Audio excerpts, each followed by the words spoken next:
आपण पाहत आहात SM मराठी न्यूज। लोकशाहीच्या रक्षणासाठी सदैव कटिबद्ध असलेले एक रोखठोक व लढाऊ news channel SM Marathi news. जिथे अन्याय तिथे आम्ही।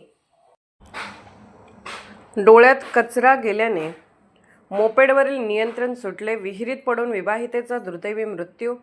दरेचे वडगाव येथील घटना। आपत्ती व्यवस्थापन पथकाने विहिरीतून मोपेड बाहेर काढली। कोल्हापूर जवळील दरेचे वडगाव येथे झालेल्या दुर्दैवी अपघातात 30 वर्षीय विवाहितेचा बुडून मृत्यू झालाय। डोळ्यात कचरा गेल्याने मोपेडवरील नियंत्रण सुटून वाहन थेट विहिरीत कोसळल्याने ही घटना घडली।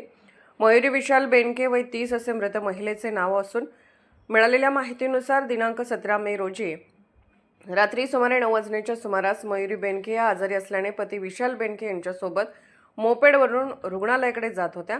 दरम्यान प्रवासादरम्यान अचानक त्यांच्या डोळ्यात कचरा गेल्याने मोपेडवरील नियंत्रण सुटले आणि वाहन रस्त्यालगत असलेल्या विहिरीत जाऊन पडले। या अपघातात मयुरी बेनके यांचा दुर्दैवी मृत्यू झाला, तर पती विशाल बेनके हे थोडक्यात बचावले। दरम्यान दिनांक 19 मे रोजी दुपारी सुमारे 3 वाजण्याच्या सुमारास आपत्ती व्यवस्थापन पथकाने विहिरीत पडलेली मोपेड दोरीच्या सहाय्याने पाण्याबाहेर काढून पोलिसांच्या स्वाधीन केली। या बचाव मोहिमेत कृष्णात सोरटे, शुभम भाडगुत, अविनाश चरापले, साहिल कोळी, आदित्य कांबळे, रोहित जाधव आणि सुदेश चव्हाण यांनी मोलाची कामगिरी बजावली।